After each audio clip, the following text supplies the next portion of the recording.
Les menaces de mort non plus, ça ne tient pas. Mais j'ai reçu ce soir un coup de fil d'un journaliste qui s'appelle Bruno Bidjan. Et j'ai informé ma famille que si quelque chose m'arrive, demandez-lui le message qu'il m'a passé ce soir. Ernest Obama, cher grand frère, je prends la parole aujourd'hui parce que depuis ce matin, je vois circuler énormément de choses sur les réseaux sociaux contre ma personne. Beaucoup parlent, beaucoup interprètent, beaucoup commentent, mais très peu connaissent réellement les faits. Alors, je vais raconter dans cette vidéo, elle sera un peu longue, exactement ce qui s'est passé sans exagération, sans insulte et sans déformation. Et si tu ne m'avais pas bloqué après notre divers d'hier, je n'aurais même pas fait cette vidéo parce que ça ne m'intéressait pas de prendre la parole en public, mais je suis obligé de m'exprimer publiquement vu que tu m'as bloqué. Hier, j'étais dans la région de l'Ouest Cameroun à l'occasion d'une cérémonie où j'étais invité. Et pendant que j'y étais, un aîné a envoyé m'appeler pour me dire ceci. Bruno, je te vois très proche d'Ernest Obama ces derniers temps. Je voudrais que tu lui transmettes un message. Ma première réaction était de lui dire, grand frère, vraiment, je ne veux pas me mêler de vos problèmes. Et il m'a dit, non, je tiens à ce que tu lui dises exactement ceci. Et il me dit, dis à Ernest Obama qu'il connaît tout ce que j'ai fait pour lui. Il sait ce que nous avons vécu ensemble. Il sait même que je lui ai évité la prison dans son affaire avec votre ancien patron, mais qu'il arrête de parler de moi dans ses émissions. Depuis notre séparation, à chaque fois qu'on se voit, il essaye de me fuir, mais moi, je l'appelle toujours parce qu'il reste un frère. Mais de là à toujours parler de mal de moi dans ses émissions, je ne suis pas d'accord. Et donc, dis-lui que la prochaine fois qu'il le fera, j'engagerai une procédure judiciaire contre lui. L'aîné en question me le dit devant 2 témoins. Et je lui dis, ok grand frère, je vais lui transmettre ton message. J'ai même d'abord oublié de le faire à l'immédiat parce que j'étais sur beaucoup de choses à la fois. Mais sur le chemin du retour pour Yaoundé, je me suis donc souvenu de cette promesse et c'est là que je t'appelle grand frère Ernest. Dans un premier temps, tu ne décroches pas. Mais quelques instants plus tard, c'est toi qui me rappelles. Et la capture d'écran d'hier le démontre.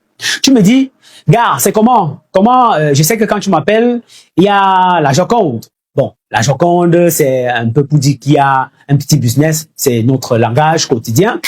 Et moi, je te réponds que non, c'est pas le cas, mais que je sors d'un événement à l'ouest et qu'un aîné là-bas m'a chargé de te transmettre un message. Et c'est là que je t'ai alors dit exactement ce qu'il m'a demandé de te dire. Rien de plus, rien de moins. Ta réponse a été la suivante. Tu m'as dit que tu te bats seul pour faire vivre ta chaîne, que tu as des factures à payer, que tu as 46 ans et que tu n'as peur de personne. Tu as ajouté que la seule personne qui peut t'empêcher de parler d'elle est celle qui te soutient financièrement. Je ne sais pas si c'était un message. Et que celui qui ne te soutient pas ne peut pas t'empêcher de faire ce que tu veux sur ta chaîne. Et moi, je t'ai simplement répondu, grand frère, moi, je faisais juste le messager. Nous avons même terminé cette conversation dans la bonne humeur. On a ri, on a évoqué d'autres sujets et tu m'as dit de regarder ton émission le soir. Notre appel, je crois, a duré environ 3 minutes et quelques selon la capture que je publie. Voilà les faits. C'est vrai que quelqu'un a dit un jour qu'on peut avoir le bon message, mais être le mauvais messager. Je ne savais pas que dans ce message-là, c'était moi le mauvais messager et que je venais de signer ma descente aux enfers. Le soir donc, moi j'étais occupé et donc je n'ai pas regardé l'émission. Ce matin, à mon réveil, je découvre une véritable tempête sur les réseaux sociaux. Bon, je suis un peu habitué.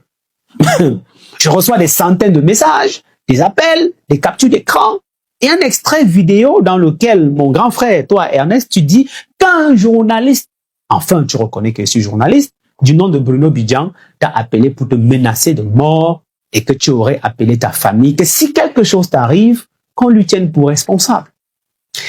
J'ai donc pris le temps d'écouter attentivement cette sortie et même de l'analyser parce que je connais ma personne. Et je vais être honnête. Ernest Obama, je sais reconnaître tes méthodes. Je connais ta manière de communiquer. Je connais aussi ta capacité à construire un récit qui te place dans la posture de victime. Et pour ce cas-ci, crois-moi, tu as réussi. Je te dis bravo. Tu as évité volontairement de citer le nom de la personne qui t'a réellement adressé ce message. À la place, tu as préféré mettre mon nom en avant. Pourquoi? Je vais vous expliquer. Parce que tu sais très bien que dans le contexte actuel, tu ne peux citer le nom de la personne. Tu le sais. Et tu as donc choisi ton moins cher que je suis, le Mboutman que je suis, parce que je suis pour toi un sujet intéressant pour les ennemis de l'aîné. Donc tu veux attirer aujourd'hui la sympathie, tu vas attirer la sympathie de ses ennemis pour ta chaîne et la visibilité. Tu as donc choisi de me sacrifier moi à l'hôtel des réseaux sociaux. Résultat des courses, tu as toute la sympathie que tu voulais et tout le bruit que tu voulais. En effet, moi j'ai compris ta stratégie de communication et honnêtement, ça ne me dérange pas. Si ça peut te faire de bonnes petites affaires pendant un temps, pendant la durée d'un buzz, bah écoute grand frère, vas-y. Mais cela ne change absolument en rien la réalité des faits. Mais aujourd'hui, je veux quand même te demander une seule chose. Je sais que tu as l'habitude d'enregistrer tes conversations. Si tu as enregistré notre échange, je te prie, mon cher grand frère, s'il te plaît, de le publier intégralement sur les réseaux sociaux.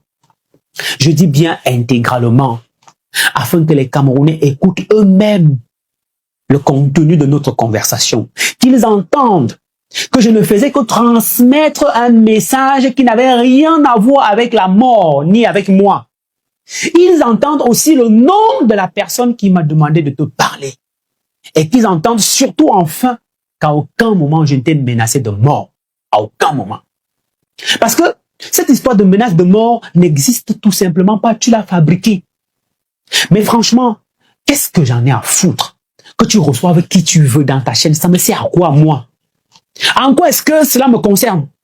Le sport aujourd'hui ne m'intéresse plus. D'ailleurs, il y a quelques jours, je publiais la ligne éditoriale de notre chaîne de télévision en gestation. Nous ne parlerons pas de sport chez nous.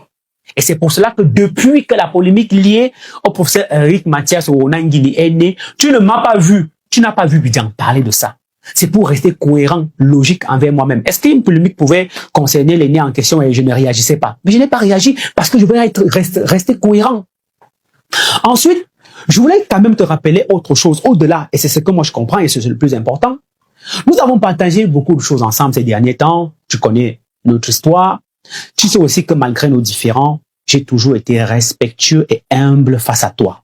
Je me rappelle même, avec Raoul Christophe Mbia, nous t'avions dit que s'il arrivait un jour qu'on nous demande qui parmi nous trois on doit récompenser pour le travail qu'on a fait pour une quelconque nomination, notre choix, c'est toi. Parce qu'on estime que tu as le vécu, l'expérience, le talent et le parcours nécessaire. Je crois même que Raoul te l'a dit au cours d'une émission et tu le sais très bien. Donc, je n'ai jamais nourri de haine contre toi. Mais il y a une différence entre un différend privé et une exposition publique. Si moi aussi, je décidais aujourd'hui de raconter publiquement toutes nos conversations privées, toutes les confidences que tu m'as faites, est-ce que nous en serions là aujourd'hui? Certainement pas. Parce que moi, par contre, je considère qu'un échange privé doit rester privé et confidentiel. Parlons maintenant d'autre chose qui explique la cabale médiatique que tu as ouverte contre moi. Si cette sortie est liée à mes refus ces derniers temps, alors il faut que je vous dise exactement ce qui se passe et surtout à toi. Il y a quelques jours, alors que nous étions dans le Septentrion, tout le monde peut voir les photos, pour une mission, tu m'as proposé de venir présenter une émission dans ta chaîne le dimanche à 11h. Je crois que l'émission s'appelle Le Club. Je t'ai répondu avec respect que je voulais désormais me consacrer entièrement à mes propres projets. Ce n'était pas un manque de respect, cher grand frère. C'était un choix personnel et professionnel. Tu m'as également proposé une collaboration commerciale entre ta structure et Digital Bee Agency. Tu voulais que mon service commercial prospectent pour nos deux structures parce que tu vois notre dynamisme. Là encore, je t'ai répondu non. Pas parce que j'ai un problème avec toi, mais parce qu'aujourd'hui, je fais le choix de construire mon entreprise sans dépendre de personne. Rien qu'à partir de mes prestations. Si ces refus t'ont contrarié, je peux le comprendre et honnêtement, mon cher grand frère, je m'en excuse. Mais cela ne devrait pas justifier que mon nom soit utilisé dans une polémique qui ne me concerne en rien. Quand vous étiez dans vos amitiés de qui est contre tel et contre Dieu, est-ce que tu m'as vu là-bas? Pourquoi aujourd'hui tu veux me mêler à vos combats qui ne me concernent pas? Tu sais qu'à chaque fois qu'on est ensemble, tu veux toujours ramener ce sujet et j'ai toujours esquivé parce que je sais qu'à tout moment tu peux m'enregistrer et utiliser cela contre moi plus tard. Enfin, je vais te parler de Digital Bee TV en gestation parce que je sais que la cabale c'est pour que tu détruises l'image de Digital Bee TV. J'ai déjà dévoilé il y a quelques semaines, je le disais, la ligne éditoriale de cette chaîne en gestation. Je ne sais pas si c'est ce qui te fait au point d'ouvrir une cabale contre moi. Mais rassure-toi, nos deux lignes éditoriales n'ont rien, absolument rien en commun. Donc, je ne suis pas ton concurrent, mon cher grand frère. Je sais que ça te fait peur, parce que tu connais ma capacité quand je m'engage derrière un projet. Mais sache que tu as ta part de marché, j'ai la mienne. C'est toi qui essayes à chaque fois de venir te greffer à moi. Tu sais de quoi je parle. Tes amis, je ne les approche pas. Je les fuis même. Mais tu fais tout pour rapprocher les miens, même parfois par des méthodes peu orthodoxes. Mais tu sais, à chaque fois que mes amis te répondent, ou celles que tu envoies les approcher, ils te disent, tu es proche de Bruno, Bruno c'est ton petit, vois ça avec lui. Je sais que ça te choque, mais accepte parfois de voir que tes petits d'hier peuvent aussi évoluer. Et cela ne devrait pas te déranger. Au contraire, ça devait être une fierté pour toi. Mes informations font état de ce que face au refus de certains aînés de collaborer avec toi, tu as décidé de monter une cabale contre moi avec tes nouveaux amis lanceurs d'alerte qui, bizarrement, sont contre le président Paul Biya, que toi, tu dis soutenir dans le but de discréditer ma chaîne et moi-même. Mais sache que les relations se construisent et se solidifient au fil des années grâce à la constance et la loyauté. Accepte que mes amis ne puissent pas être les tiens parce que les tiens ne sont pas les miens. Je disais donc qu'à DB TV, nous parlerons d'économie, d'entrepreneuriat, de finance, d'investissement, de business, de développement, de tradition, de culture. Nous ne sommes pas sur le même créneau. Tu peux recevoir Eric Mathias Ounangin ou n'importe quel autre invité, que cela ne m'intéresse pas.